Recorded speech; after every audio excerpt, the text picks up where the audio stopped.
Come join me as I bake some bread for the week. I made tennis rolls and I also made a cinnamon swirl bread. My kids love homemade bread, so I decided to make an effort to make it more often. I'm going to get started on the dough for the cinnamon bread by heating milk in the microwave. The milk should be warm, not hot. If it's too hot, it will kill the yeast, and if the milk is cold, it slows down the process. To the warm milk, I've added sugar and yeast. The sugar helps the yeast to grow faster. Once I've stirred it all together, I let it sit on the side for about 10 minutes. Next, I'm going to melt the butter and then I'm going to set it to the side to cool. To my stand-up mixer, I am adding all-purpose flour. I like to use my mixer for mixing breads because it just makes it easier, but of course you can do this by hand. I've added a pinch of salt to the flour and then I'm going to mix it all together. And here is what the yeast looks like after 10 minutes. It's ready. Now we're going to add that to the flour. And I'm using my dough hook attachment, which is specifically for kneading dough. To the mixture, I'm also going to add that melted butter that's been cooled. And then I'm just going to let the mixer do its thing. I'm going to let this knead it until the dough is relatively smooth. This takes approximately 8 to 10 minutes. Then I'm going to turn it out onto my surface. No flour is needed because this dough it's not sticky, but it's also not tough, but it does not need flour. I'm just going to form it into a ball. I'm going to grease a large bowl because remember, this is going to rise. It's going to approximately double in size. I'm going to cover it with cling wrap and then place it on the stove. My oven is on warm, so this is a great place for it to rise. Now I'm going to get started on the tennis roll dough, and it's a little bit different. I'm using milk and water, and I'm going to warm that up before adding the sugar and yeast. Now the tennis roll dough differs because it is a softer, more sticky dough, plus the flavoring as well. To get that quintessential tennis roll flavor, I'm going to add lemon zest to the flour. I'm going to mix that all together before adding the yeast mixture. I'm also going to add melted butter, and this is essential. I'm going to add vanilla extract and a pinch of lemon extract. Do not add too much of the lemon extract or it can be overwhelming. While the mixer mixes the dough, I am going to make an egg wash and cinnamon sugar for the cinnamon swirl bread. Growing up in Guyana, my mom always made homemade bread, so I have a very deep love for freshly made bread. So the dough has been sitting for about an hour, and as you can see, it's doubled in size.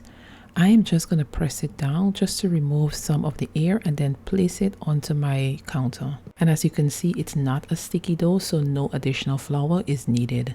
And I'm just going to roll this out. You want it to be relatively about 1/4 inch in thickness. Then I'm going to use that egg wash and I'm going to brush all over the dough with the egg wash. Next, I'm going to add the cinnamon sugar that I made earlier, and this just makes this bread so delicious. And I'm going to add it evenly across the surface of the bread, and then I'm going to roll it tightly. You're going to want to roll it up kind of like a jelly roll and do it as tightly as possible.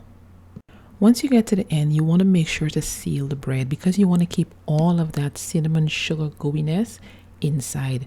So using your fingers, you're going to want to press the dough together. Also at the ends, you're going to want to press those and tuck it underneath just to keep everything sealed inside. And I forgot to mention this earlier, but you do want to roll it out to about the width of the loaf pan that you're going to use. My loaf was slightly wider than my loaf pan, so I had to be a little creative and push it down in there. Then I'm going to wrap this with cling wrap and place it on the stove again to rise. Now that I've set that on the side, it's time for me to turn my attention to the tennis roll because it's finished kneading. And I'm going to do the same. I'm just going to form this into a ball, place it into a grease bowl and cover it and allow this to rise for about 45 minutes. And just beware that that cinnamon swirl bread is going to take longer to rise because it has the cinnamon in the dough. Once the dough for the tennis roll has doubled, I'm going to place this back onto my counter, and as you can see, it is a softer dough than the dough for the cinnamon bread. I'm going to cut it into 12 equal pieces to form each tennis roll, and you can get about 10 to 12 depending on the size of your tennis rolls. And I am just folding the dough over onto itself, and then I'm just going to roll it underneath my hand to form these cute little perfect little balls. Then I'm going to place it on my baking sheet that's been greased. I'm going to cover it, let it rise, and then it's time to put the cinnamon bread into the oven. The cinnamon bread is going to bake for about 30 minutes or so, and then I'm going to brush it with melted butter. In hindsight, I realized I should have put an egg wash on the cinnamon bread just to make sure it gets a nice golden crust.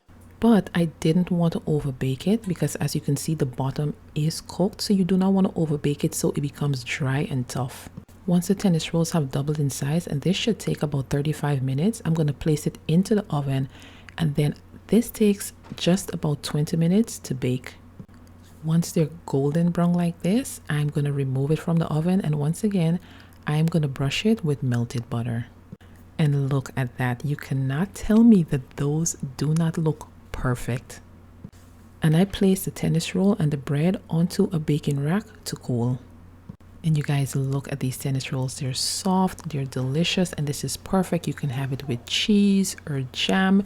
It is just absolutely delicious. And the cinnamon bread was so good. It's almost like a perfect little dessert. I feel as though I could eat this without having to put anything on it. And look at those perfect swirls. Thank you guys for joining me as I bake for my family, and I'll see you all next week.